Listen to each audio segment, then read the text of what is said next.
Hello everybody, thank you for coming. My name is Steve Maloney.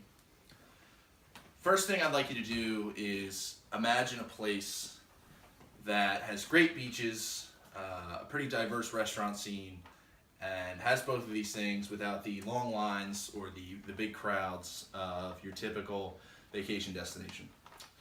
Today I'm going to present to you South Haven, Michigan, which has been a Maloney family getaway since probably about 2002. We've been going every 4th of July. Right on Lake Michigan, which is one of the 5 Great Lakes, South Haven really distinguishes itself from other vacation spots due to its scenic beaches, its great restaurants, and its overall hometown vibe that you get right when you drive in through Main Street. So the first thing that South Haven really has is its clean and inclusive beaches. It has 2 beaches, north and south, that are separated by a pier right in the middle that has been guarding the mouth of the Black River for 100 years. What's really cool about this pier is that if you take a stroll on the beach, you can walk right up onto the pier for pictures with your family, your friends.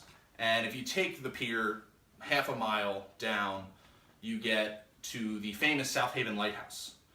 What's really cool about this lighthouse is it's one of 4 remaining active lighthouses in the state of Michigan. It's, like I said, it's been guarding the mouth of the Black River for over 100 years. It's over 100 years old. The first lighthouse was made of wood. It burned down, unfortunately. But it was rebuilt with metal in the early 20th century and is still standing to this day. Right off the pier, only a few steps away, is the Maritime Museum, which tells all the nautical history of South Haven. This museum is really good for school field trips, educational tours, and even day sailing, because at the museum there is a port for the famous South Haven's Friends Goodwill. And what this is a ship that is basically a reconstruction of a ship that sailed during the War of 1812.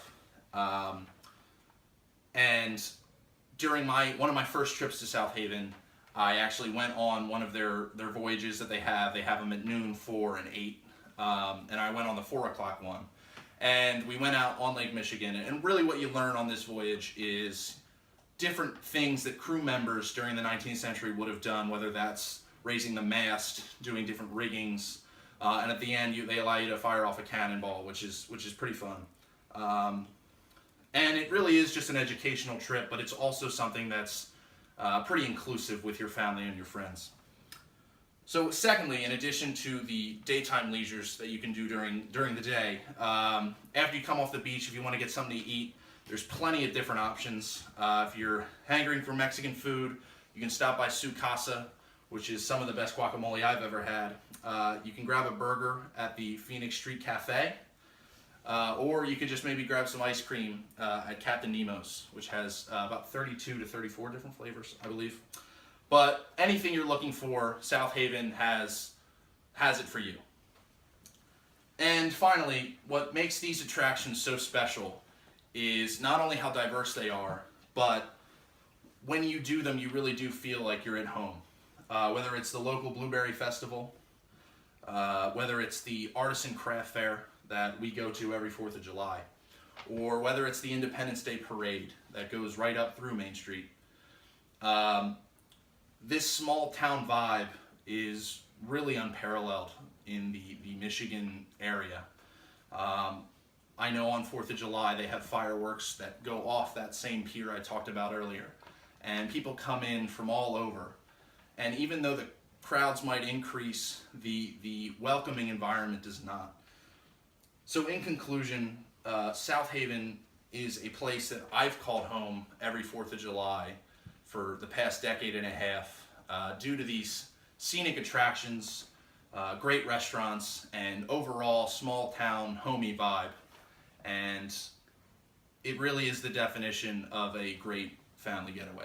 So thank you very much for listening.